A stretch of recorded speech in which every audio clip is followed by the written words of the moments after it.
The stagecoach carrying Grace Oliverson rattled into Pioche, Nevada on a scorching afternoon in July of 1878, and she knew immediately that her life was about to become far more complicated than her father had promised.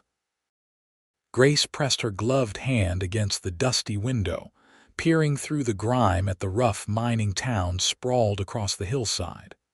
Pioche was nothing like Boston. The buildings were weathered wood and stone, most of them looking like a strong wind might knock them flat. Men with guns strapped to their hips walked the muddy streets, and the sound of hammering from the mines echoed through the valley. This was her new home, whether she liked it or not. She clutched the letter in her lap, the paper worn soft from countless readings during her journey west. Her father had arranged everything through a matrimonial agency. Grace had seen the tintype photograph of her intended husband, a young man named Yale Thornton, who supposedly owned a ranch outside town. The image showed a man who appeared perhaps 25, with dark hair and what she assumed was a confident expression, though the photograph's quality made it difficult to be certain. At 22 years old, Grace had resisted this arrangement for months. But after her mother's death 2 years prior, and her father's subsequent remarriage to a woman who made no secret of wanting Grace out of the house, she had finally relented. The West promised opportunity, and perhaps even affection with a man who had chosen her, in a manner of speaking, rather than the Boston socialites who had found her too bookish and too frank in her opinions. The stagecoach lurched to a stop in front of the general store, and the driver called out that they had reached Pioche. Grace's heart hammered against her ribs. She smoothed her traveling dress, a sensible blue cotton that had still managed to gather an impressive amount of dust, and checked that her dark blonde hair was still properly pinned beneath her bonnet. The driver opened the door and offered his hand. Grace stepped down onto the wooden boardwalk, her legs unsteady after days of travel. She looked around, searching for a young man who might match the photograph. Several miners passed by, giving her curious glances. A woman in a faded calico dress stood outside the general store, staring openly. "Miss Oliverson," the voice came from behind her, deep and weathered like old leather. Grace turned and found herself looking up at a man who was decidedly not the person in the photograph. This man stood well over 6 feet tall, with broad shoulders and a sun-weathered face that spoke of decades spent outdoors. His hair was dark but threaded with silver at the temples, and lines crinkled at the corners of his blue eyes. He wore dusty work clothes, a hat pushed back on his head, and he held himself with a quiet confidence that came only with age and experience. "Yes," Grace said, her voice catching slightly. "I am Grace Oliverson." "Yale Thornton," the man said, removing his hat. "Welcome to Pioche." Grace felt her stomach drop. This could not be right. The man before her had to be at least 40, perhaps older. She glanced down at the letter in her hand, then back at him, confusion and the beginning of anger warring in her chest. "There must be some mistake," she said, trying to keep her voice steady. "The photograph I received showed a much younger man." A flush crept up Yale's neck, visible even beneath his tan. He shifted his weight, his hat turning in his hands. "That photograph was taken near 20 years ago, Miss Oliverson. I apologize for the deception. It was not my intention to mislead you, but the agency insisted on having a likeness, and it was the only one I possessed." 20 years. Grace's voice rose despite her efforts to maintain composure. People on the street were beginning to stare. She lowered her voice but could not keep the sharp edge from it. "You sent a photograph from 20 years ago and thought that was acceptable." "No, madam, I did not think it acceptable," Yale said quietly. His blue eyes met hers directly, and she saw genuine regret there. "But I am not a man comfortable with photographers, and I had no means to obtain a new image. I hoped that my letters might give you a truer sense of who I am than any photograph could." Grace thought of the letters she had received over the past months. They had been thoughtful, well-written, and surprisingly gentle in their expressions. The man who wrote them had asked about her interests, her hopes, and had shared stories of ranch life with a dry humor that had made her smile despite herself. She had liked the man who wrote those letters, but she had expected him to be young. "How old are you?" she asked bluntly. 43, Yale answered without hesitation. "Old enough to know better than to send an old photograph, but foolish enough to hope it might not matter." Grace felt tears prick at her eyes and blinked them back fiercely. She refused to cry on a public street in front of strangers. 21 years separated them. Her father had promised her a fresh start, perhaps even a partnership with someone who might value her mind as well as her domestic skills.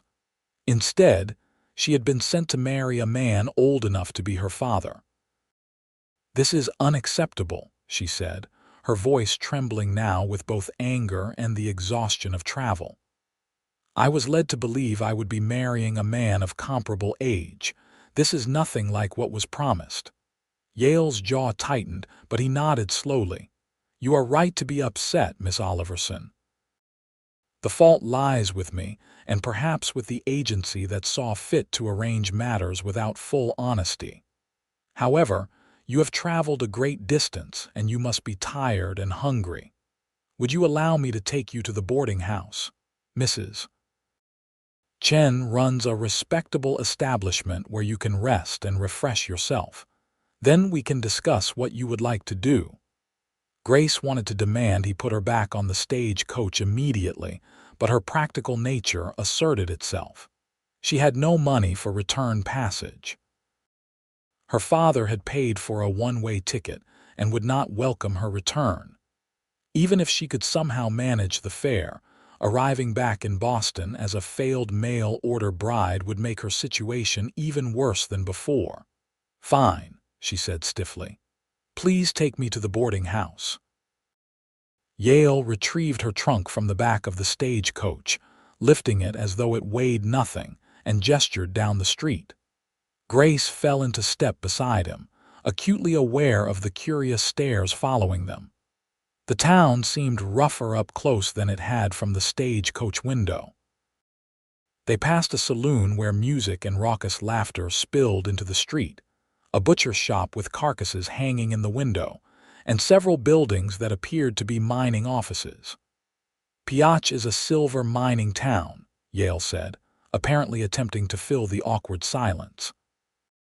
"Founded about 10 years back. It has a rough reputation, I will not lie to you about that, but there are good people here too, families trying to build something lasting." Grace said nothing. She was too busy fighting back tears and trying to formulate a plan. What were her options? She could not return to Boston. She had no family elsewhere, no independent means to support herself. Teaching positions were scarce, and she had no experience. The reality of her situation settled over her like a heavy blanket. The boarding house proved to be a neat two-story building painted white with blue shutters. A Chinese woman of perhaps 50 years stood on the porch, sweeping. She looked up as they approached and smiled warmly. "Yale," she said, her English slightly accented but clear. "This must be your intended bride." "Miss Grace Oliverson, this is Mrs. May Chen," Yale said. "She runs the finest boarding house in Pioche." "The only boarding house," Mrs. Chen corrected with a laugh. Come in, come in. You must be exhausted from your journey, Miss Oliverson." The interior of the boarding house was scrupulously clean and surprisingly homey. Lace curtains hung at the windows, and the furniture, though simple, was well maintained. Mrs. Chen led Grace up the stairs to a small room with a bed, washstand, and a window overlooking the main street. "I will bring hot water for washing," Mrs. Chen said. "And dinner is at 6 o'clock. You are welcome to eat downstairs with the other boarders, or I can bring a tray to your room if you prefer privacy." "Thank you," Grace managed. "A tray would be appreciated." Yale set her trunk down near the wardrobe. He stood in the doorway, his hat still in his hands, looking as uncomfortable as Grace felt. "I will leave you to rest," he said. "With your permission, I would like to call on you tomorrow morning. We need to speak plainly about the situation." Grace nodded, not trusting her voice. Yale left, and Mrs. Chen followed him out, closing the door softly behind her. Alone for the first time in days, Grace sank onto the bed and finally allowed the tears to come. She cried for her mother, who would have known what to do. She cried for the future she had imagined during the long journey west, a future that had evaporated the moment she saw Yale Thornton's weathered face. Most of all, she cried from sheer exhaustion and the terrifying uncertainty of what would come next. After a while, the tears subsided. Grace washed her face in the basin of cool water that had been left in the room and began to unpack.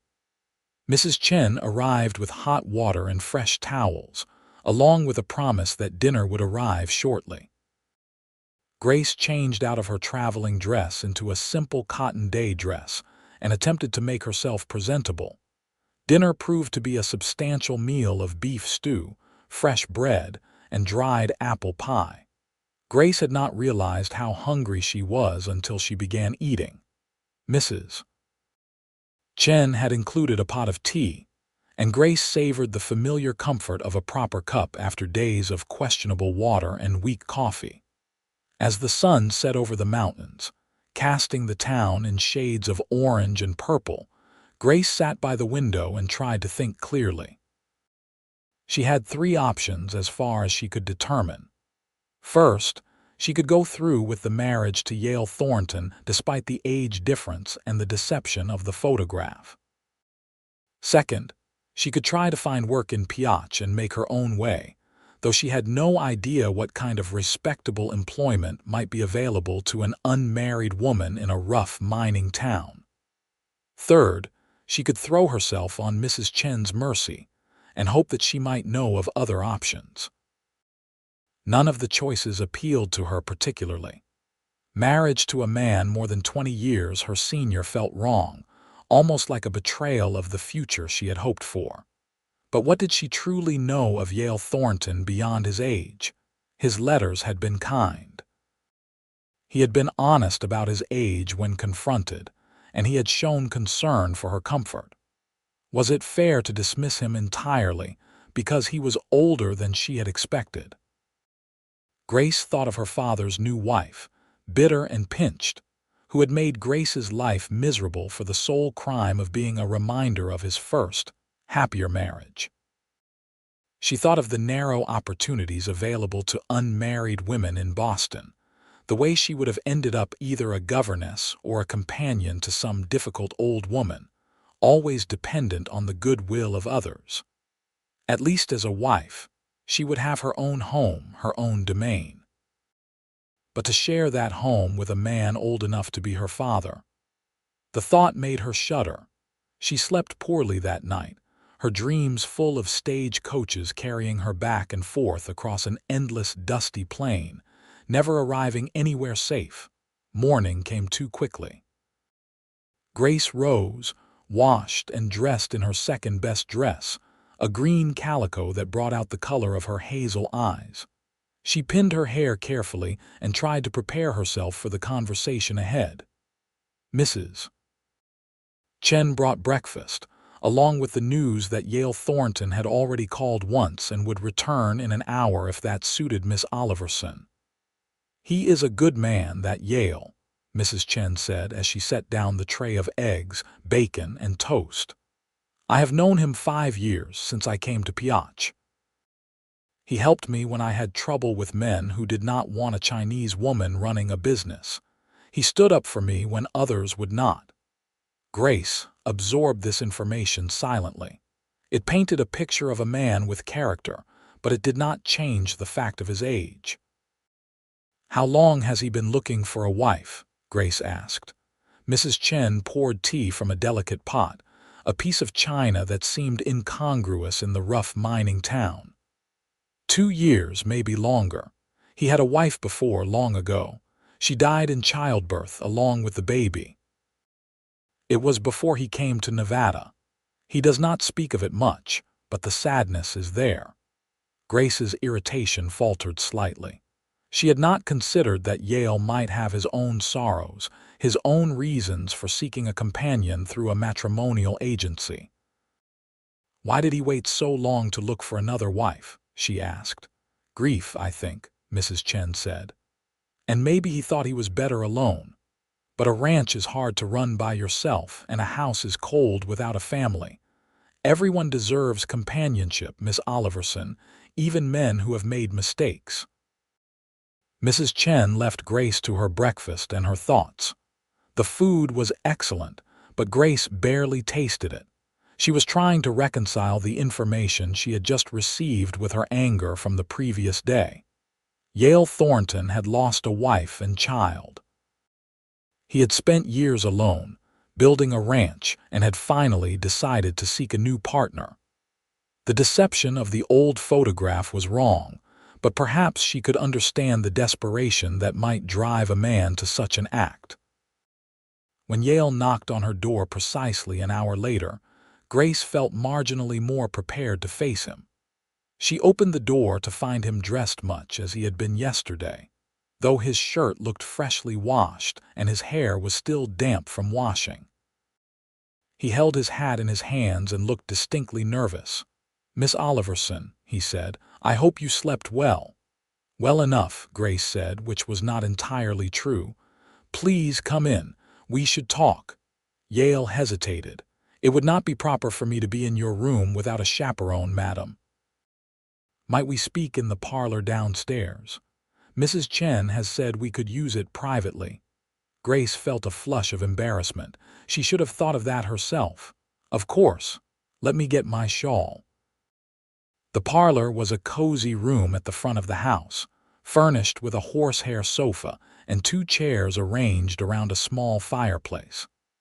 Mrs. Chen had thoughtfully left the door open a few inches for propriety's sake, though she was nowhere to be seen. Grace took one of the chairs, and Yale sat across from her, his large frame making the delicate furniture look almost comical. For a long moment, neither spoke.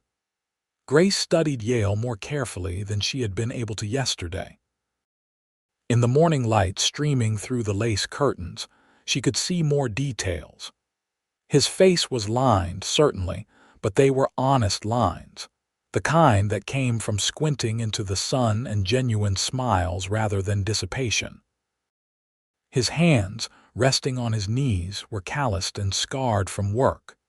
Everything about him spoke of a life lived outdoors, of physical labor and self-reliance. "Miss Oliverson," Yale began, his voice quiet but steady, "I owe you an apology that goes beyond what I said yesterday. I deceived you, even if I tried to tell myself it was not outright lying. You had every right to know my true age before you traveled all this way." Grace nodded. "Yes, I did, and I am still quite angry about it. You have every right to be." Yale met her eyes directly. "I can offer you passage back to Boston if that is what you wish. It will take me some time to gather the funds, as I have put most of my capital into expanding the ranch this year, but I will manage it within the month." "And what would I do for a month?" Grace asked. "Board here on your charity." Mrs. Chen would not consider it charity. She would be glad of the help if you were willing to assist with cooking and cleaning. She would not ask it of you, but I know she could use an extra pair of hands. Grace considered this. It was not an ideal solution, but it gave her time to think, to plan. And yet something made her ask, "What if I stayed?" Yale's eyebrows rose slightly. "Stayed as your wife," Grace clarified, though the words felt strange in her mouth. "What would that life look like? Tell me truthfully about your ranch, your expectations, everything." Yale leaned back in his chair, seeming to choose his words carefully. "My ranch is about 5 miles from town, in a valley with good water and grazing. I run cattle, about 200 head currently, and I am building the herd slowly. The house is small but sound. 2 rooms right now, though I had planned to add more when I married. There is a barn, a chicken coop, and a root cellar. The work is hard, Miss Oliverson. I will not lie to you about that. Ranch life means early mornings and late nights, especially during calving season and roundups. It means sometimes going without luxuries, dealing with drought and hard winters, and being far from the society and culture of a city. I did not come west expecting balls and theater, Grace said dryly. What would you expect of a wife? The usual things, I suppose, Yale said, and now it was his turn to flush slightly. Help with the cooking, the garden, the chickens, someone to share the work and the burdens. But more than that, Miss Oliverson, I would hope for companionship, for someone to talk to in the evenings, to share both troubles and joys with. I am not looking for a servant or a convenience. I am looking for a partner. And children, Grace forced herself to ask.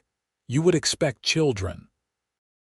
Yale's expression grew complicated, shadows passing across his face. I would be lying if I said I had not hoped for a family, but I am also old enough to know that such things are not guaranteed, and that they come with great risk as well as great joy. I would not pressure you in that regard, Miss Oliverson. A wife who is alive and well is worth more than any number of children. The way he said it, with a slight catch in his voice, made Grace remember what Mrs. Chen had told her about Yale's first wife. He had lost both wife and child. Whatever his faults, she could not accuse him of taking such matters lightly. Why did you contact a matrimonial agency? Grace asked. Surely there are women in Pioche or the surrounding area who might have married you. Yale gave a short, humorless laugh. Miss Oliverson, I am a 43-year-old rancher of modest means. The few unmarried women in Pioche have their pick of younger men. As for further afield, I am not a man who finds it easy to court. I say the wrong things, or I say nothing at all. I am better with cattle than conversation. The agency seemed like a way to find someone who might appreciate a steady man with a working ranch, someone who valued security and partnership over poetry and passion. And yet you sent an old photograph, Grace could not help but point out. And yet I sent an old photograph, Yale agreed. Which was foolish and dishonest, and I have no good excuse for it except vanity and fear. I am sorry, Miss Oliverson, truly.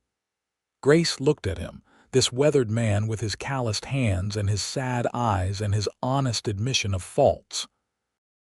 She thought about her options again, turning them over in her mind like stones. Boston held nothing for her but misery. Pioche might offer work, but it would be precarious at best. Yale offered security, a home, and at least the potential for respect and partnership. But he was so much older than she had expected. The thought of physical intimacy with a man who could be her father made her deeply uncomfortable. And yet, was that fair? Was 43 truly so old? Her mother had been 38 when she died, which had seemed ancient to Grace at the time, but now she realized it was not so many years away from her own age. I need time to think, Grace said finally. This is not a decision I can make in a single conversation. Of course, Yale said immediately. Take all the time you need. As I said, I can arrange passage back to Boston if that is what you decide. In the meantime, I will pay for your boarding here. It is the least I can do. I would prefer to work for my keep, Grace said firmly. I am not comfortable accepting charity. It is not charity, it is recompense for my deception, Yale countered. But if you would feel better helping Mrs. Chen, I am sure she would be grateful. They left it at that. Yale departed with a promise to call again in a few days to see if Grace had made a decision. After he left, Grace went to find Mrs. Chen and offered her services. The older woman accepted gladly and put Grace to work helping with the washing and the preparation of dinner. The work was hard but familiar. Grace had never been a pampered daughter, even in Boston. After her mother's death, the servants her father's new wife hired had been less than dedicated, and Grace had often found herself cooking and cleaning alongside them. She knew how to scrub sheets and peel potatoes, even if it was not how she had imagined spending her first full day in Nevada. As she worked, she listened to Mrs. Chen's gentle chatter and learned about Pioche. The town had been booming for a few years, Mrs. Chen explained, but the easy silver was running out. Some people were leaving, heading to new strikes in other parts of Nevada and Arizona. Others were digging in, determined to make something more permanent. Yale was one of the latter, having come to Pioche 5 years ago with some money saved from previous work and a determination to build a lasting ranch. "He does not talk much, that one," Mrs. Chen said as they kneaded bread dough together. "But he acts." When miners tried to run me out because they said a Chinese woman had no business owning property, Yale stood on my porch with his rifle for 3 nights running until they gave up. When Mr. Patterson's barn burned down last year, Yale spent 2 weeks helping rebuild it, even though harvest time was coming and he had his own work to do. "He sounds like a good neighbor," Grace said neutrally. "He would be a good husband too," Mrs. Chen said, "if you can look past the years." "That is easier said than done," Grace replied. 21 years is a significant difference. "My husband was 15 years older than me," Mrs. Chen said quietly. "When my parents arranged our marriage, I thought I would hate him. He was an old man, I thought, and I was only 17. But he was kind, Miss Oliverson. He taught me to read and write, both Chinese and English. He listened when I spoke and valued my opinions. When he died 3 years ago, I mourned him truly. Age is just years, Miss Oliverson. Character is what matters." Grace absorbed this as she shaped the dough into loaves. She knew Mrs. Chen was trying to help, but she also knew the woman had a vested interest in seeing the marriage happen. Yale was clearly a friend, and Mrs. Chen would naturally want to see him happy. The days developed a rhythm. Grace worked alongside Mrs. Chen, learning about the boarding house and its various residents. There was old Mr. Murphy, a former miner saving money to return to Ireland. There were 2 young miners, barely 20, who were sending most of their wages back to family in Pennsylvania. There was a widow named Mrs. Fletcher who did sewing and mending for the townspeople. They were all curious about Grace, about whether she would marry Yale Thornton or return to Boston, but they were polite enough not to ask directly. Yale called again on the 3rd day. He brought a basket of fresh vegetables from his ranch garden, which he presented to Mrs. Chen with a quiet courtesy that made the older woman beam. He asked if he might take Grace for a walk, properly chaperoned of course, and Mrs. Chen volunteered to accompany them. They walked through Pioche as the afternoon sun slanted long across the dusty streets. Yale pointed out various establishments: the assay office, the best dry goods store, the church that served multiple denominations and met in a building that had previously been a saloon. He introduced Grace to several people, always presenting her as Miss Oliverson, recently arrived from Boston, without specifying her purpose in coming west. Grace appreciated his discretion. As they walked, Grace found herself studying Yale more carefully. She noticed how people greeted him with genuine warmth, how even the roughest miners seemed to respect him. She noticed how he tipped his hat to every woman they passed, regardless of her station. She noticed how he kept a careful distance from her, never presuming any intimacy or familiarity beyond what was proper. They ended up at the edge of town, looking out over the valley. The land rolled away in shades of brown and gold, punctuated by scrub and the occasional juniper tree. Mountains rose in the distance, their peaks still holding a hint of snow despite the July heat. "It is not Boston," Yale said quietly. "It is not green or cultured or easy, but it has a beauty of its own if you can learn to see it." Grace surprised herself by agreeing. There was something stark and honest about this landscape, something that called to a part of her she had not known existed. In Boston, everything had been constrained by society's rules, by buildings and cobblestones and the constant press of other people's expectations. Here the land stretched out vast and open, promising both danger and freedom. "Tell me about your ranch," she said. "Not the practical details. Tell me what it means to you." Yale was quiet for a moment, his eyes on the distant mountains. Mrs. Chen had diplomatically wandered a short distance away, giving them a semblance of privacy while still maintaining propriety. "When I came west," Yale said slowly, "I was running from ghosts. My first wife, my daughter who never drew breath, a life that had fallen apart in Missouri. I worked as a ranch hand, a drover, whatever would pay. I saved every dollar I could, and I promised myself that when I finally had my own land, I would build something that would last, something that could not be taken away by sickness or ill fortune, a place where I belonged." He glanced at Grace, his blue eyes serious. "I know I am not what you expected, Miss Oliverson. I know you had every right to expect a young man, someone who could give you decades of life together rather than whatever years I have left. But I can promise you this. Every day I have, I would spend trying to build a life worth living. I would not take you for granted. I would not assume that having a wife meant my work was done. My age means I know how precious time is, how quickly things can change. If you gave me a chance, I would cherish you more than a younger man might, because I understand the value of what I would be receiving." Grace felt her throat tighten. She had expected many things from Yale Thornton, but not this quiet eloquence, this raw honesty. She thought of the young men she had known in Boston, boys really, who had treated courtship as a game and marriage as an acquisition. Yale was offering something different, partnership born of hard-won wisdom and genuine appreciation. "I am still frightened," she admitted. "Of the age difference, of the life here, of making a mistake I cannot undo." "Fear is wisdom," Yale said. "Only fools are never frightened, but I hope that you might give us a chance to become acquainted at least. Not as a committed betrothal, but as two people trying to determine if they could make a life together.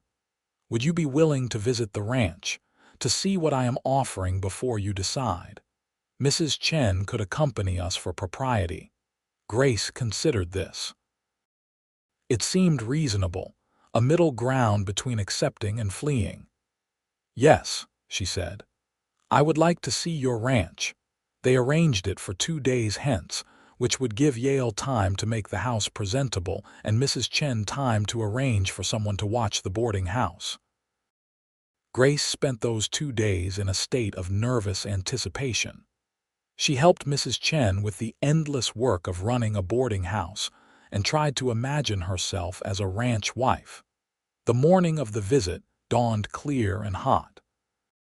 Yale arrived with a wagon driven by a young man he introduced as his hired hand, Tommy Sanders. Tommy was perhaps 19, with sunburned skin and a shy smile. He helped Mrs. Chen and Grace into the back of the wagon, where Yale had thoughtfully arranged cushions and a canvas shade. The ride to the ranch took over an hour on rough roads that were little more than tracks across the scrubland. Grace held onto the side of the wagon and watched the landscape roll by. They passed other homesteads, some prosperous-looking and others barely more than shacks. They crossed a creek where cottonwood trees provided a welcome splash of green.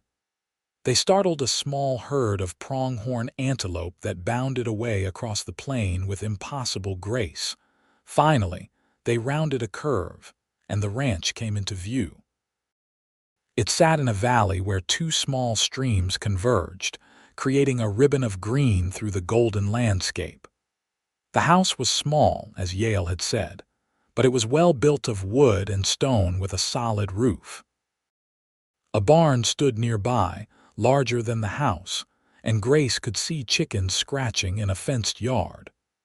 Beyond, cattle grazed across the grassland, small dark figures against the pale earth. Yale helped Grace down from the wagon, his hands steadying but quickly releasing her once her feet touched the ground. "It is not much," he said, and she could hear the nervousness in his voice. "But it is home." Grace looked around slowly. The house had a porch facing east, where she imagined mornings would be pleasant before the heat of the day set in. Someone, probably Yale, had attempted a garden near the house, where vegetables struggled against the dry climate. The barn was sturdy, and she could hear the soft sounds of animals inside. Everything spoke of hard work and careful maintenance. "Show me," she said. Yale led her to the house, with Mrs. Chen following at a discreet distance. The interior was dim and cool after the brightness outside. The main room served as kitchen, dining area, and sitting room combined. There was a stove, a table with 4 chairs, a rocking chair near the empty fireplace, and shelves that held dishes, food supplies, and a surprising number of books. A ladder led to a sleeping loft above, and Grace glimpsed a second, smaller room through a doorway that Yale said was currently used for storage, but could be converted to a bedroom. Everything was clean, though it had the bare quality of a space inhabited by a man living alone. There were no curtains at the windows, no rugs on the floor, no small touches that made a house a home. But the bones were good. The floor was solid, the walls were straight, and the roof did not leak, Yale assured her. "I know it needs a woman's touch," Yale said, standing awkwardly in the middle of the room. "I am not much for decoration, but I built it to last, and there is room to add on. I thought if I married we could build proper bedrooms, maybe a separate parlor eventually."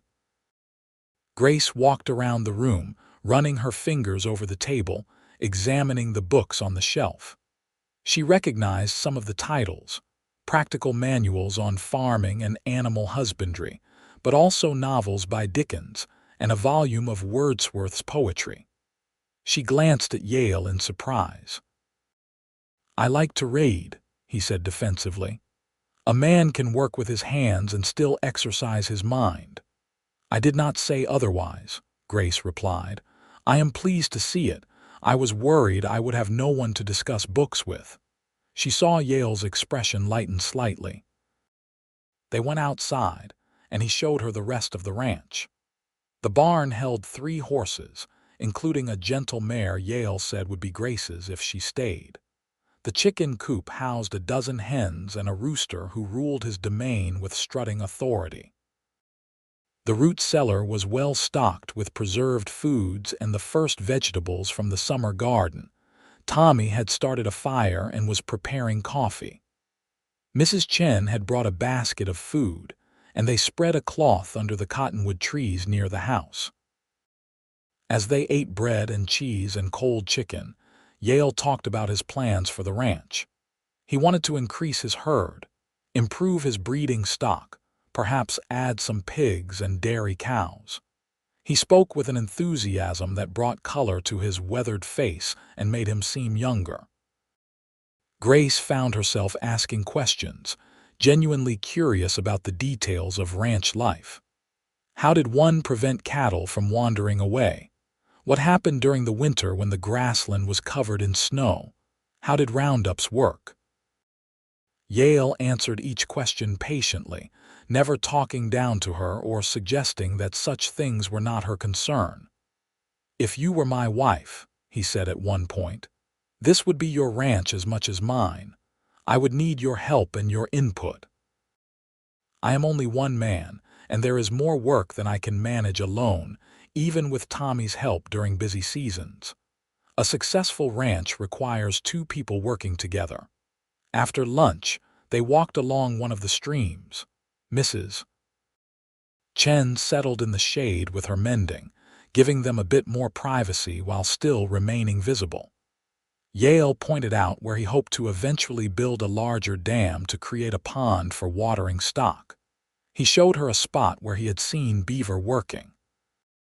He picked up interesting rocks and handed them to her, watching as she examined the glitter of mica or the strange patterns in the stone. "You are not what I expected either," Yale said as they stood on the bank of the stream, watching the water flow past. "Your letters were proper and careful. I thought you would be a quiet, timid sort of woman, but you have fire in you. You speak your mind." "Is that a problem?" Grace asked, preparing to defend herself. "No," Yale said quickly. "It is a relief, truthfully. I do not need a woman who will agree with everything I say. I need a partner who will tell me when I am being foolish or when there is a better way to do something. A ranch is too much work and too important to waste time on false politeness." Grace studied him as he stood with his eyes on the water, his profile strong against the sky. She was beginning to see past the weathered exterior to the man beneath.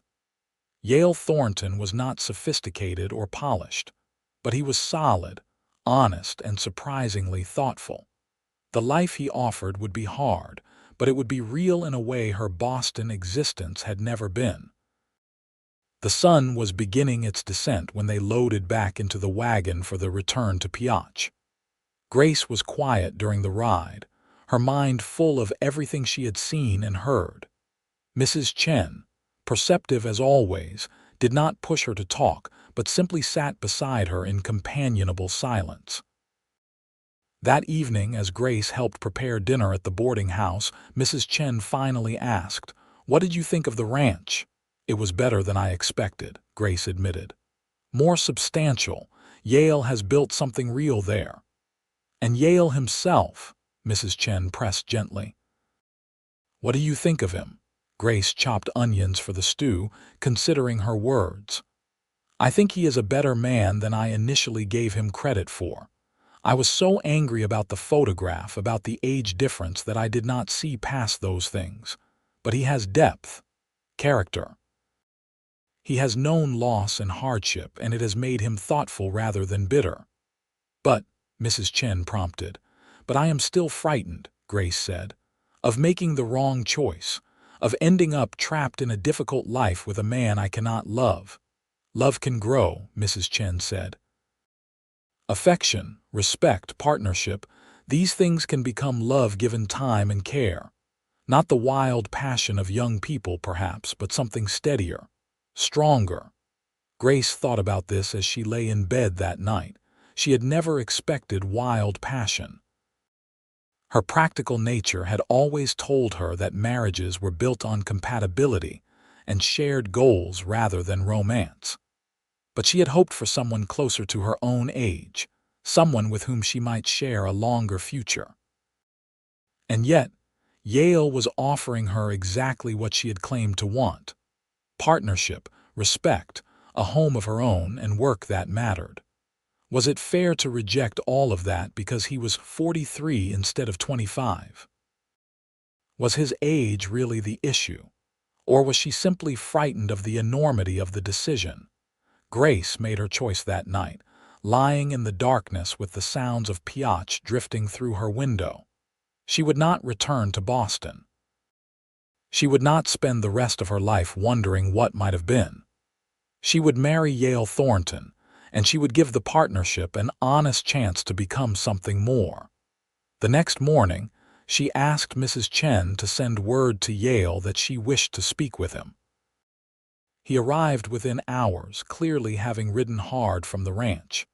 Grace met him in the parlor, and before he could sit down, she said, "I have made my decision. I will marry you, Yale Thornton, but I have conditions." Yale sat down slowly, his expression carefully neutral. "I am listening." "First, we will have a proper courtship period," Grace said. "I know that was not the arrangement, but I need time to become better acquainted before we marry. 6 weeks at least." "Agreed," Yale said immediately. Second, I need to understand that this will be a true partnership. I am not coming to your ranch to be a servant or a convenience. My opinions and concerns will be heard and respected. I would have it no other way, Yale said. Third, and here Grace felt her face heat, I need time after we marry before the marriage is fully consummated. I know that is not conventional, but I need time to become comfortable with the physical aspects of marriage. Yale's face had also gone red, but he nodded. I would never force you, Miss Oliverson. We will proceed at whatever pace you need. I am looking for a wife, not merely physical gratification. I can be patient. Then yes, Grace said, I will marry you.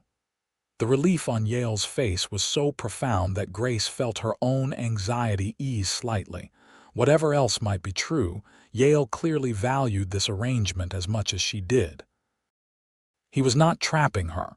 He was hoping for her presence in his life. They shook hands formally, which made them both laugh at the absurdity of it. Then Yale left to begin arrangements, and Grace went to share the news with Mrs. Chen, who hugged her tightly and said she was making the right choice.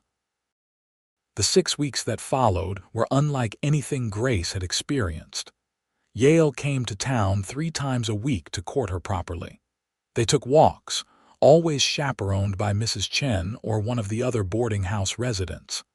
They had dinner together at the boarding house. They attended a church service and a town social together. They talked about everything, their childhoods, their hopes, their fears, the practical details of running a ranch. Grace learned that Yale had grown up in Missouri, the youngest son of a poor farmer. He had married young, at 22, to his childhood sweetheart. Her death in childbirth at age 18 had devastated him. He had spent the next 20 years working various jobs across the West, unable to settle, unable to move past his grief.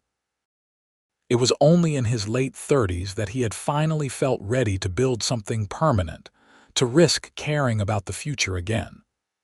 I wasted a lot of years, Yale told her one evening as they sat on the porch of the boarding house, watching the sun set. Running from pain instead of dealing with it. But maybe those years taught me what truly matters. I do not take anything for granted now, Grace. Not health, not safety, not the chance for companionship. Grace shared her own story. Growing up as the only child of a Boston merchant, losing her beloved mother to pneumonia, watching her father remarry with almost indecent haste to a woman who saw Grace as competition. Her escape to the West had been as much about fleeing an intolerable situation as seeking a new life. We are both running then, Yale observed. Maybe we can stop running together. As the weeks passed, Grace felt her apprehension ease. Yale was consistent in his kindness, patient with her questions and respectful of her boundaries. He brought her small gifts, wildflowers from the ranch, a smooth stone from the creek, a book of poems he thought she might enjoy. They were not expensive or elaborate gifts, but they showed that he was thinking of her. Grace found herself looking forward to his visits. She liked the sound of his deep voice, the way his eyes crinkled when he smiled, the surprising gentleness in his calloused hands when he helped her over rough ground.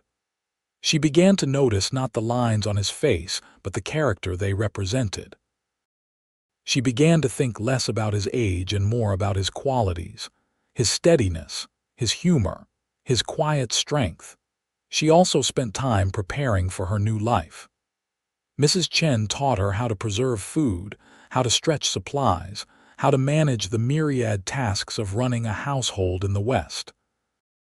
Mrs. Fletcher, the widow who did sewing, helped Grace alter some of her Boston dresses to be more practical for ranch work, and made her several new sturdy skirts and blouses. The other women in town, once they learned of the approaching marriage, welcomed Grace with advice and offers of help. Grace learned that frontier hospitality was real. Women who had nothing but hard work and hardship in their own lives still found time to help a newcomer. They gave her cuttings from their gardens, shared recipes suited to the available ingredients, and told her frankly what to expect from ranch life. "It will be lonely sometimes," Mrs. Fletcher told her as they sewed together. "The ranch is miles from town, and there will be days when you see no one but Yale. You will have to make your own entertainment, your own society, but there is a satisfaction in it too. Everything you do will matter. Every meal you cook, every garden you tend, every chicken you raise will contribute directly to your survival and prosperity. It is hard work, but it is real in a way that city life never is." The wedding was planned for a Sunday in late August. It would be simple, held in the church building with a reception afterward at the boarding house. Grace had no family to invite, and Yale's family was all back in Missouri, too far to travel on short notice. But the entire town seemed to have adopted the wedding as a cause for celebration. Pioche might be rough, but its people were hungry for any excuse to mark the milestones of civilized life. Grace wore a dress of pale blue silk that had been her mother's wedding dress, altered to fit her. Mrs. Chen helped her dress and pinned her hair up with wildflowers that Yale had brought from the ranch that morning. Looking at herself in the mirror, Grace barely recognized the nervous woman who had arrived in Pioche 6 weeks earlier. Her face had color from the sun, her eyes were bright, and she looked determined rather than frightened. "You are making the right choice," Mrs. Chen said softly, adjusting the flowers in Grace's hair. "I see how you look at Yale now. The fear has gone from your eyes." Grace hugged her. "Thank you," she said, "for everything, for taking me in, for giving me time, for helping me see clearly." "That is what family does," Mrs. Chen said. "And you will always have family here, Grace.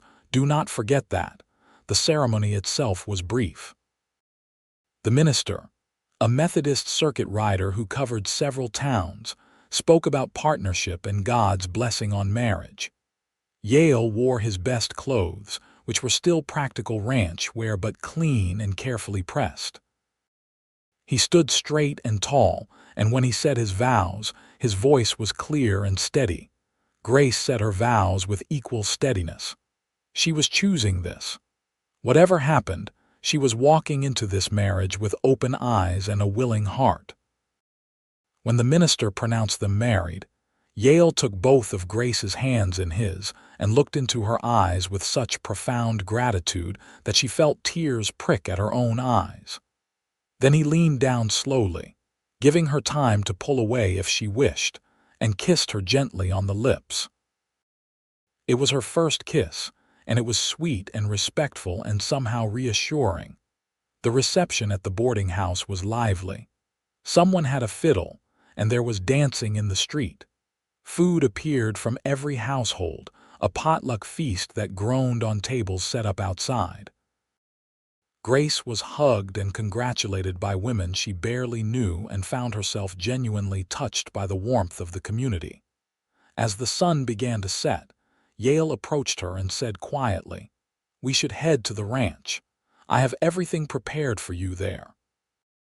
Grace nodded, suddenly nervous again. This was it. She was leaving Pioche, leaving Mrs. Chen's safe boarding house and going to her new home as a married woman. She changed out of her wedding dress into a practical traveling outfit and said her goodbyes. Mrs. Chen hugged her tightly and whispered, "Be happy. You deserve happiness." The wagon ride to the ranch was quiet. Tommy was driving again, giving the newlyweds the privacy of the wagon bed. Yale sat beside Grace, not touching her but close enough that she could feel the warmth of his presence. "Are you frightened?" he asked quietly. "A little," Grace admitted, "but not as much as I would have expected." "I will keep my promise," Yale said. "We will go at your pace. There is a bedroom ready for you, and I will sleep in the loft as I always have. When you are ready for more, you need only tell me." Grace felt her tension ease slightly. She reached out and took Yale's hand. It was the first time she had initiated touch between them, and she felt his fingers curl around hers, warm and strong. They reached the ranch as full darkness fell. The house had lamps lit inside, welcoming beacons in the night. Yale helped Grace down from the wagon and led her inside. The space had been transformed. Curtains hung at the windows, clearly new, made from fabric Grace recognized from the dry goods store. A rag rug lay on the floor. The table held a vase of wildflowers, and the whole space had been scrubbed until it shone. "I did what I could to make it welcoming," Yale said. "Though I am sure you will want to make changes. This is your home now, Grace. Arrange it however you like." Grace walked slowly around the room, touching the curtains, admiring the rug. The effort Yale had put in was evident in every detail. She went to the bedroom door and looked inside. A bed stood against one wall, made up with clean quilts. A wardrobe stood opposite, and a washstand with a basin and pitcher occupied one corner. It was simple but clean and private. "It is perfect," Grace said, turning back to Yale. "Thank you." Yale smiled, and in that moment, Grace felt something shift inside her. It was not wild passion, not the dramatic love of novels. But it was a warmth, a genuine affection, the beginning of something that could grow into love. Yale had kept every promise he made. He had courted her properly, respected her wishes, and prepared a home for her. He might be older than she had expected, but he was also steadier, kinder, and more thoughtful than any of the young men she had known in Boston. That night, after Yale had shown her where everything was kept and brought her water for washing, after he had climbed the ladder to the loft and wished her good night, Grace lay in her new bed and listened to the unfamiliar sounds of the ranch. Cattle lowing in the distance, the wind in the cottonwood trees, the creak of the house settling. She thought about the journey that had brought her here, about all her fears and anger and gradual acceptance. She thought about Yale Thornton, the man she had married today. 43 years old, weathered by life and loss, but determined to build something good. He had said his age meant he would cherish her more, and she was beginning to believe him. A younger man might have taken her for granted, might have assumed that having a wife meant his work was done. But Yale knew how precious this was, how easily it could be lost. He would not waste the chance they had been given. Grace fell asleep feeling something she had not felt in a long time. Hope. The first weeks of married life were an education in ranch work. Grace woke before dawn to find Yale already up and tending the animals. She learned to cook on the wood stove, to make bread that rose properly in the high altitude, to churn butter and collect eggs and do 100 other tasks that she had never considered in Boston. It was hard work, harder than anything she had done before. Her hands developed calluses and her back ached from unaccustomed labor. But there was a satisfaction in it too, exactly as Mrs. Fletcher had promised. Everything she did mattered. When she figured out how to keep the stove at the right temperature for baking, they had better bread. When she managed to get the stubborn pump working, they had easier access to water. When she successfully preserved vegetables from the garden, it meant they would eat better during the winter. Yale worked alongside her, teaching her patiently and praising her successes. He never criticized her mistakes or made her feel inadequate. When she burned the stew, he ate it without complaint and told her it had good flavor despite being a bit crispy. When she accidentally let the chickens escape and had to chase them all over the yard, he helped her catch them and then laughed with her about the absurdity of the situation. They fell into a comfortable partnership. Yale handled the heavy outdoor work and the management of the cattle. Grace took charge of the house, the garden, and the chickens. They shared the cooking, the cleaning, and the endless mending and maintenance that ranch life required. In the evenings, after the work was done, they would sit together on the porch or by the fire, reading or talking or simply enjoying the quiet companionship. Grace found herself telling Yale things she had never told anyone. Her fears about being unloved, her dreams of having a real home, her love of books and ideas that had made her seem strange to Boston society. Yale listened carefully to everything she said, asking questions and offering his own thoughts. He might not have had much formal education, but he had a sharp mind and a genuine curiosity about the world. Yale, in turn, shared more about his past. He spoke of the pain of losing his first wife, of the years spent running from that pain, of the slow process of learning to live again. He talked about his dreams for the ranch, for building something that would last beyond his own lifetime. He admitted his fears about being too old, about not having enough years left to give Grace the life she deserved. "I think about that sometimes," he said one night as they sat on the porch, watching the stars emerge in the vast sky. "About the fact that I will likely die years before you. I worry that I am being selfish, that I am taking the best years of your life when I have so few left to give you." Grace took his hand. Over the past weeks, touch had become easier between them. They held hands. She sometimes rested her head on his shoulder. He would put his arm around her waist to steady her on rough ground. It was not passionate, but it was genuine affection. "You are not taking anything," Grace said firmly. "I chose this. I chose you. And every day here, I am more certain it was the right choice. Yes, you are older. Yes, we may have fewer years together than some couples, but the years we have will be fuller and richer because you understand their value. A young man might have given me 40 years of being taken for granted. You are giving me however many years we have of being truly cherished. I will take quality over quantity." Yale lifted her hand to his lips and kissed it gently. "You are wiser than your years, Grace Thornton, and you are kinder than yours, Yale Thornton." They sat in comfortable silence, hands linked, watching the stars. Grace realized with some surprise that she was happy. Truly happy in a way she had not been in years. Maybe ever. The work was hard, the isolation was real, but she had a partner who valued her. She had a home that was truly hers. She had a purpose that went beyond simply existing. As September turned to October and the air began to cool, Grace found her feelings for Yale deepening. What had started as respect and cautious affection was growing into something warmer. She liked the way he smiled at her over breakfast.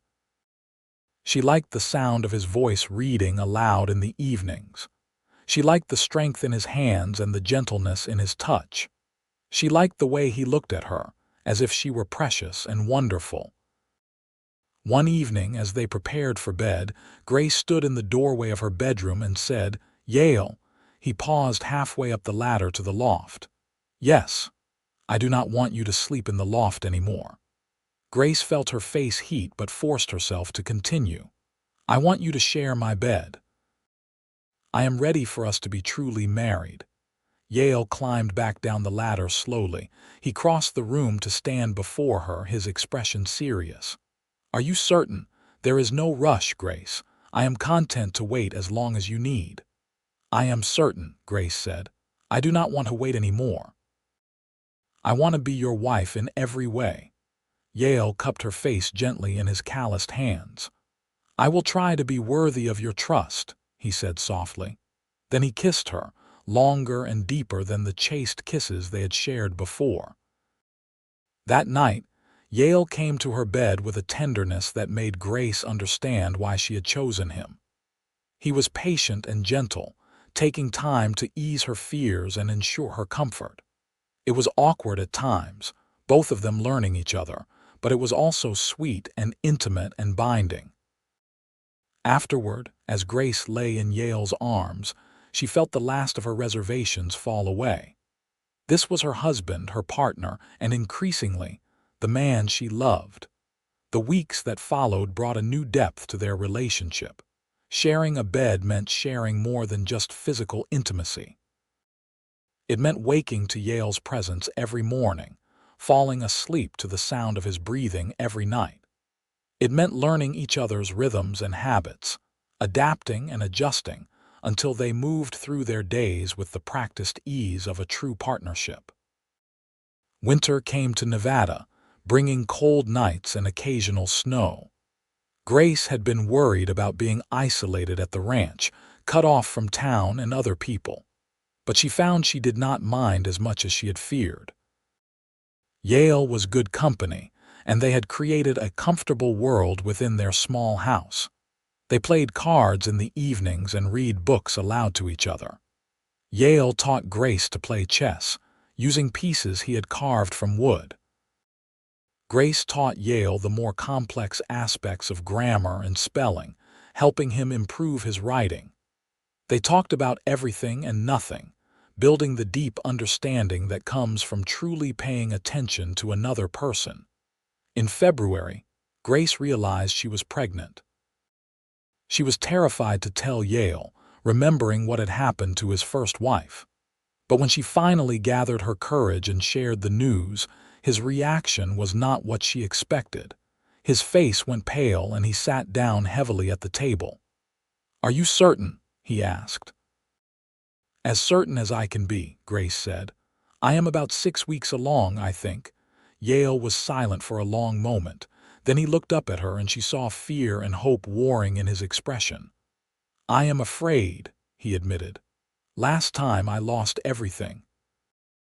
I do not know if I could survive losing you, Grace." Grace knelt beside his chair and took his hands. "You will not lose me," she said with more confidence than she felt. "Medicine has improved since then, and we will be careful. At the first sign of trouble, you will take me to town. There is a doctor now and midwives. We will do everything right." "I want this child," Yale said, his voice breaking slightly. "I want a family with you, but not at the cost of your life. If it comes to a choice, Grace, I choose you. Do you understand? I choose you." "It will not come to that," Grace said. "But I understand. And I choose us, Yale. I choose the family we are building." Yale pulled her into his arms and held her tightly. Grace felt him trembling and realized he was crying silently, years of grief and fear finally finding release. She held him and let him grieve, understanding that he needed to face his fear before he could move past it. After that night, Yale became almost overprotective. He insisted on doing work that Grace had previously handled, worried that any strain might harm the baby. Grace had to fight to maintain her independence, insisting that she was pregnant, not fragile. They argued about it, their first real conflict, until finally Grace sat him down and spoke bluntly. "Yale Thornton, you married me because you wanted a partner, not a porcelain doll. I am strong and I am healthy, and I will continue to do my share of the work. I will not lift heavy things and I will not overexert myself. But I will not spend the next 7 months sitting idle while you work yourself to death. We are in this together. Do you understand?" Yale had looked at her for a long moment, then slowly nodded. "You are right. I am sorry. I am letting fear control me." "Fear is natural," Grace said more gently. "But we cannot let it rule our lives. We have to trust that things will work out." They found a balance. Yale relaxed slightly, and Grace made concessions to his worry. She took on lighter tasks and rested when she needed to. Yale made arrangements with the doctor in Pioche, ensuring that he would be available when the time came. They prepared the second room as a nursery, Yale building a cradle with his own hands while Grace sewed tiny clothes and quilts. As spring arrived and Grace's belly swelled with new life, she felt their bond deepen even further. Yale would talk to the baby, his hands gentle on her stomach. He would read aloud in the evenings, saying he wanted the child to know his voice. He became even more tender with Grace, if that was possible, treating her as if she were infinitely precious. "I never thought I would have this again," he told her one evening as they sat on the porch watching the sunset. His hand rested on her stomach, feeling the baby kick. "A wife I love, a child on the way, a real home. After Rachel died, I thought that part of my life was over. You have given me a second chance, Grace. I will never be able to tell you what that means to me." "You have given me the same," Grace said. "Before I met you, I thought my life would be forever constrained by other people's expectations. You have given me freedom, partnership, and love. We have given each other second chances." The baby came in September, almost exactly 1 year after their wedding. Grace's labor was long and difficult, and there were moments when Yale's fear seemed justified. But the doctor and midwife knew their business, and Grace was strong. After 18 hours of labor, she delivered a healthy baby boy with Yale's blue eyes and a full head of dark hair. They named him Matthew, after Yale's father. Yale held his son with shaking hands and tears streaming down his weathered face. "Thank you," he whispered to Grace. "Thank you for this gift. Thank you for surviving. Thank you for everything." Grace, exhausted but elated, watched her husband with their son and knew that she had been right to give Yale a chance. His age, which had once seemed like such an obstacle, had given him the capacity to appreciate this moment fully. A younger man might have taken it for granted. Yale knew how precious it was, how easily it could have gone wrong. His gratitude and wonder were profound and genuine. The first months of motherhood were exhausting. Matthew was a healthy baby but demanded attention at all hours. Grace navigated nursing and diapers and endless sleepless nights with determination, and no small amount of frustration. But Yale was there through all of it, sharing the burden in ways she had not expected. He walked the floor with Matthew when he cried, changed diapers without complaint, and took over morning chores so Grace could sleep an extra hour. "You are a better father than I expected," Grace told him one morning, watching him rock Matthew while singing a surprisingly melodic lullaby. "I missed this the first time," Yale said quietly. "Rachel died before our daughter was born. I never got to hold my child, never got to do any of these things. I will not waste this chance." As Matthew grew, the ranch prospered. Word spread about Yale's quality cattle, and he was able to sell his stock for good prices. They added on to the house, building 2 proper bedrooms and a separate parlor. Grace planted a larger garden and bought more chickens. Tommy Sanders asked if he could stay on year-round, and they built him a small cabin on the property. The ranch was becoming something substantial, something that would last. Grace loved her life. It was hard work, certainly, but it was satisfying in ways her Boston existence had never been. She was part of a partnership, building something real with someone who valued her. She had a son who was healthy and thriving. She had a home that was truly hers. And she had Yale, steady and loving, exactly the husband she needed even if he had not been the one she expected. On their second anniversary, Yale surprised her with a gift. It was a small watercolor painting of the ranch, showing the house and barn and the valley spreading out beyond. He had commissioned it from an artist passing through Pioche, working from a photograph that a traveling photographer had taken. "I wanted you to have something beautiful," Yale said as Grace examined the painting with delight. "Something that showed what we have built together." "It is perfect," Grace said. "We should hang it in the parlor where everyone can see it." "I love you, Grace Thornton," Yale said. "I should say it more often. I love you with everything I am. You have made me happier than I ever thought I could be." "I love you too," Grace said, and she realized it was completely true. She loved this man who was so much older than she had expected but so much better than she had hoped. She loved his strength and his gentleness, his hard work and his tender care. She loved the life they had built and the future they were creating. 3 years later, Grace gave birth to a daughter they named Margaret, after Grace's mother. Matthew was a protective older brother, and the house rang with the sound of children's laughter. The ranch continued to grow and prosper. They added dairy cows and pigs, expanded the garden, and built a proper smokehouse. Grace became known in Pioche as a woman of capability and kindness. She helped other ranch wives with advice and support, served on the committee to build a proper school in town, and became fast friends with several other women in the area. She was no longer the frightened girl who had arrived on the stagecoach expecting a young husband. She was a woman of substance, a partner in a successful ranch, a mother, and a valued member of the community. Yale, now nearing 50, showed no signs of slowing down. He still worked long days, though he was quicker to accept help and more willing to delegate tasks to Tommy. The silver in his hair had spread, and the lines on his face had deepened, but to Grace, he had never looked better. The years had been kind to their marriage, deepening their bond until they moved through life as two halves of a single whole. On their 5th anniversary, they took the children to Pioche for a celebration. Mrs. Chen, still running the boarding house, hosted a dinner for them.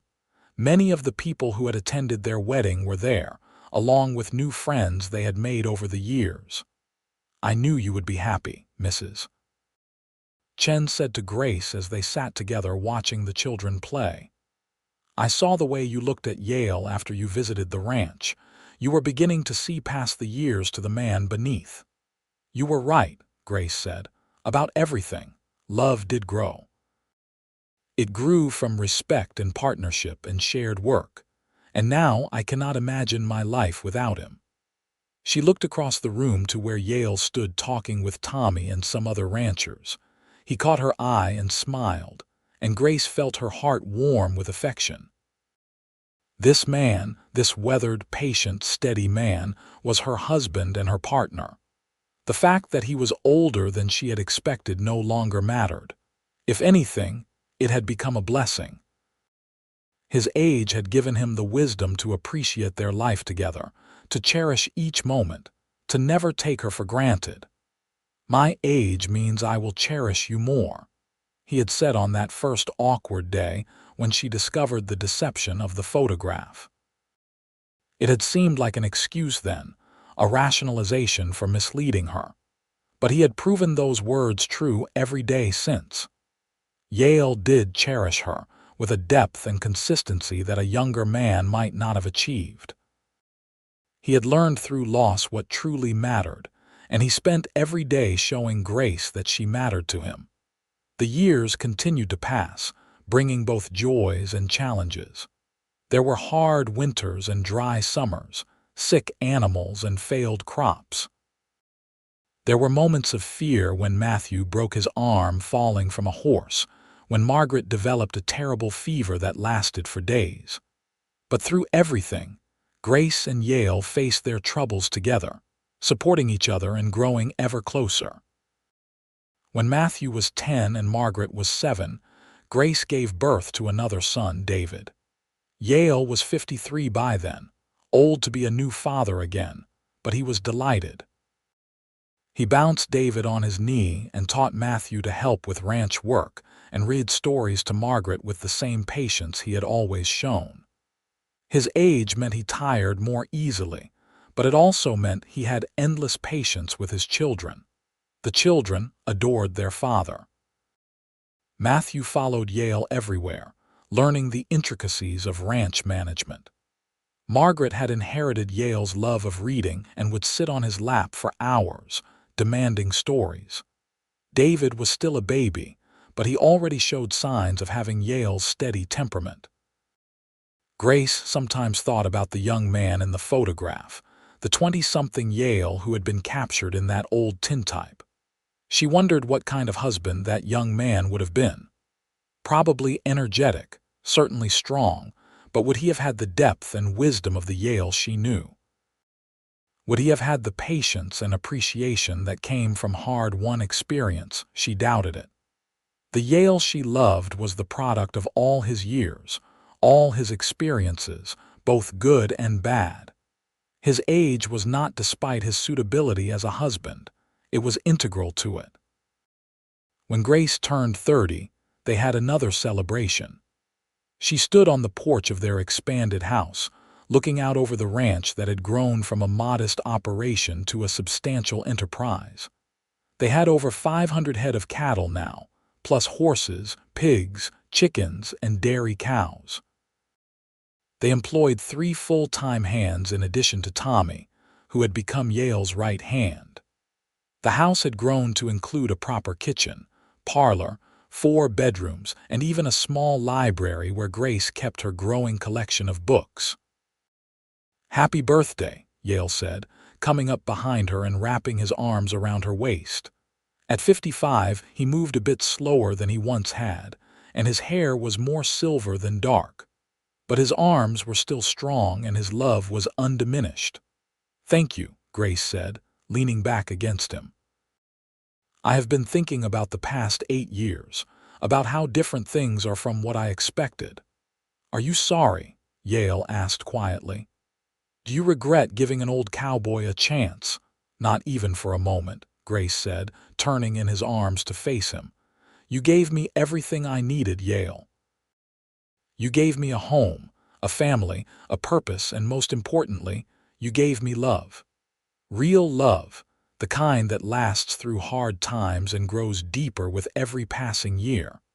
I expected a young man and got something so much better. I got a man who knows the value of what we have, who cherishes me not despite his age but because of it." Yale kissed her, and after 8 years of marriage, it still made her heart flutter. "I am the lucky one," he said. "You took a chance on me when you had every right to leave. You built this life with me. Everything good in my world exists because you chose to stay." That night, after the children were in bed, Grace and Yale sat on the porch as they had done countless times before. The ranch stretched out before them, peaceful in the moonlight. They held hands and talked about their plans for the future, about expanding the herd, about Matthew's education, about Margaret's budding interest in drawing, about David's first words. They talked about getting older, about Yale's concern that he would not live long enough to see his children grown. Grace reassured him that he was still strong, still vital, and that they would face whatever came together. They talked about their love, about how it had grown from awkward beginnings to become the foundation of everything they had built. "You remember that first day?" Grace asked. "When I stepped off the stagecoach and saw you." "I remember thinking I had made a terrible mistake," Yale admitted. "That you would take one look at me and demand to be sent back to Boston immediately. I had spent weeks imagining you arriving, imagining you liking the ranch, imagining building a life together. And then I saw the expression on your face when you realized I was not the young man in the photograph. I thought I had destroyed any chance of happiness. I was so angry," Grace said, "and so frightened. I felt trapped, like I had been tricked into something I never would have agreed to if I had known the truth." "You had been tricked," Yale said. "I was wrong to send that old photograph, no matter how uncomfortable I was with the idea of getting a new one taken. I should have been honest from the beginning." "Maybe," Grace allowed, "but maybe I needed to see past my own preconceptions. If you had sent an honest photograph, I might never have agreed to come west. I would have dismissed you out of hand because of your age, and I would have missed out on the best thing that ever happened to me." They sat in comfortable silence, the kind that only comes after years of true intimacy. Grace thought about the girl she had been, frightened and angry, standing in front of the general store in Pioche. She thought about how much she had grown, how much she had learned. Ranch life had taught her strength and self-reliance. Motherhood had taught her patience and fierce protectiveness. But most of all, marriage to Yale had taught her what love really meant. It was not the passionate drama of novels. It was the quiet steadiness of a man who kept his promises. It was the gentle support through difficult times. It was the shared joy of building something together.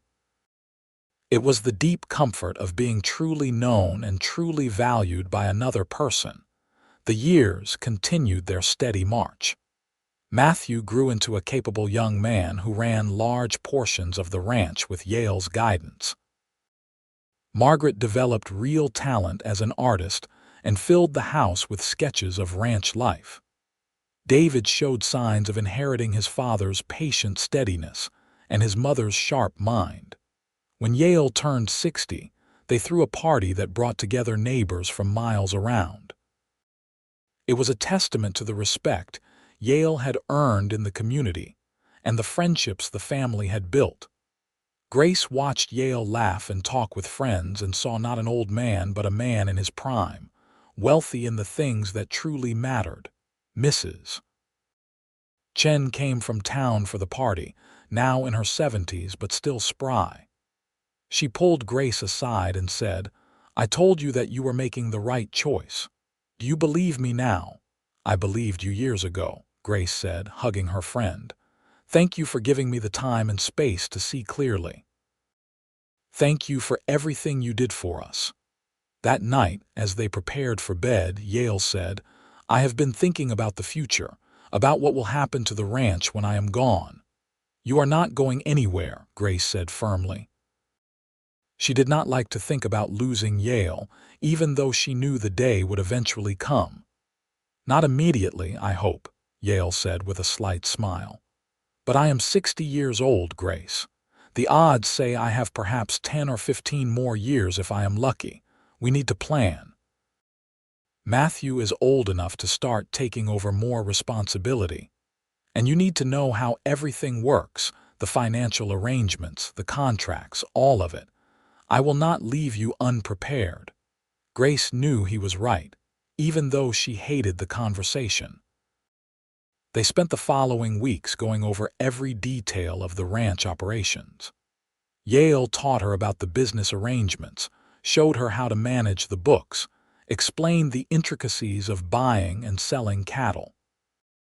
He made sure Matthew understood his responsibilities, and that Tommy knew he would always have a place on the ranch.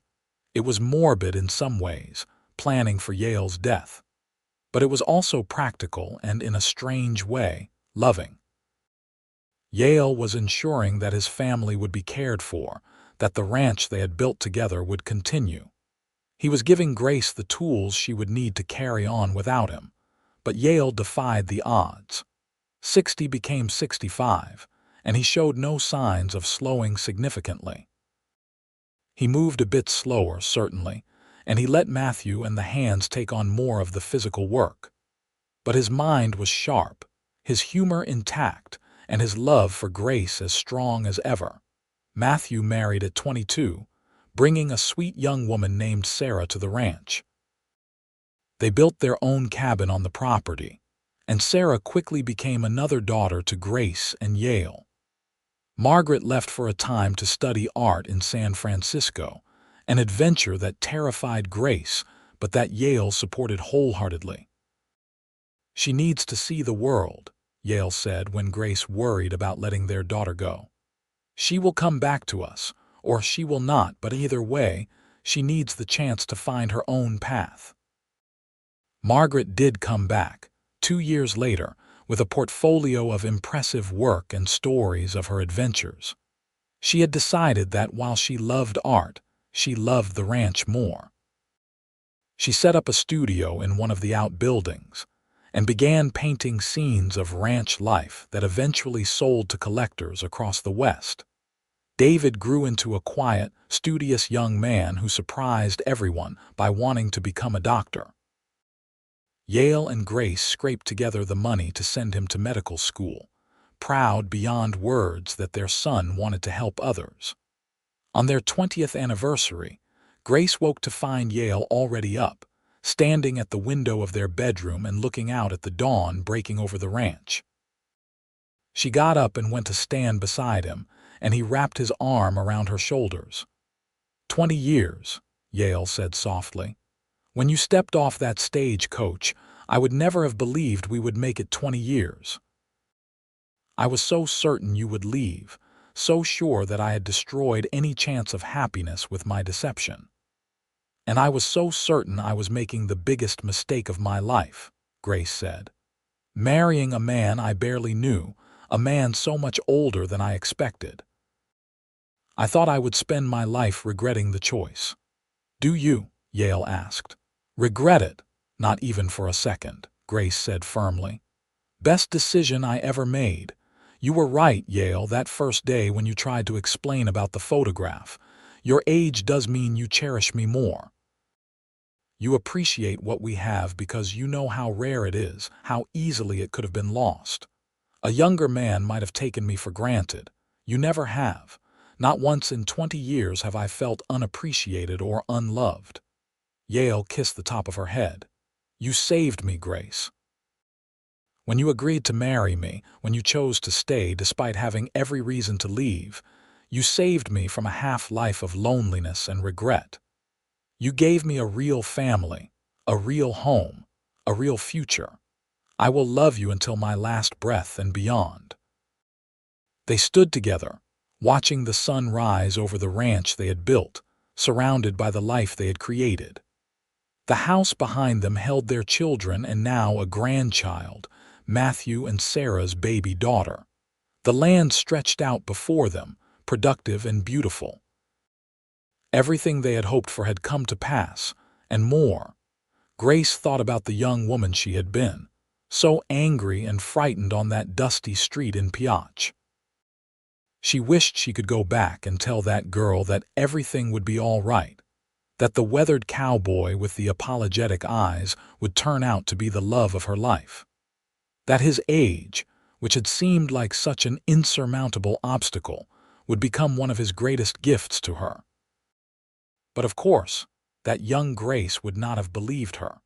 Some things had to be learned through experience, through the slow accumulation of days and years spent building a life together.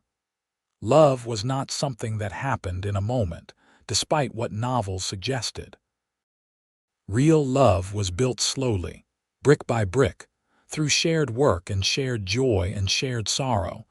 Yale and Grace stood together and watched the new day dawn, grateful for what they had and hopeful for what was yet to come. Behind them, the house began to stir as their family woke.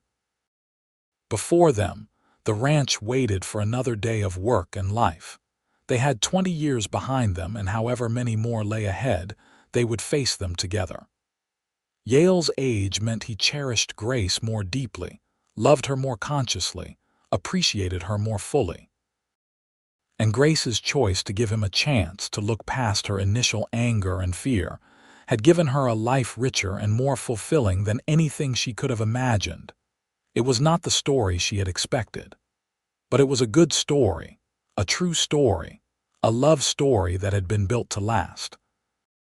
And that was worth more than all the youthful passion and dramatic romance in the world. They had something real, something lasting, something precious. They had each other. And that was everything.